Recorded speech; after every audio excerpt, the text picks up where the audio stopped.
मेरे प्यारे तीपरा लोग, आपने मुझे बहुत प्यार दिया, सम्मान दिया। और अगर मुझे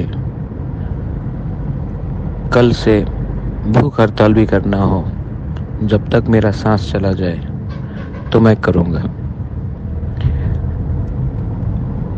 आपको धोखा नहीं दे सकता। और जितना भी बीमार हूँ, मुझे कोई परवाह नहीं। फास्ट अनटू डेथ कर लूँगा, लेकिन गवर्नमेंट ऑफ इंडिया को हमारा बात मानना पड़ेगा, हमसे बात करना पड़ेगा। मैं वेट कर रहा हूँ, और अगर कल तक नहीं हुआ तो आपका वो बागरा फास्ट अनटू डेथ कर लेगा, लेकिन अपने तीपरासा को कुछ देगा। ये मैं आपको मैसेज देना चाहता हूँ। जिसको सुनना है सुन लो। मैं आप लोगों को बहुत प्यार करता हूँ, और मेरे ऊपर बहुत प्रेशर है, लेकिन आपको कुछ देना है।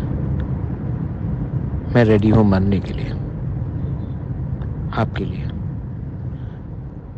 लेकिन आपको कुछ मिलना पड़ेगा।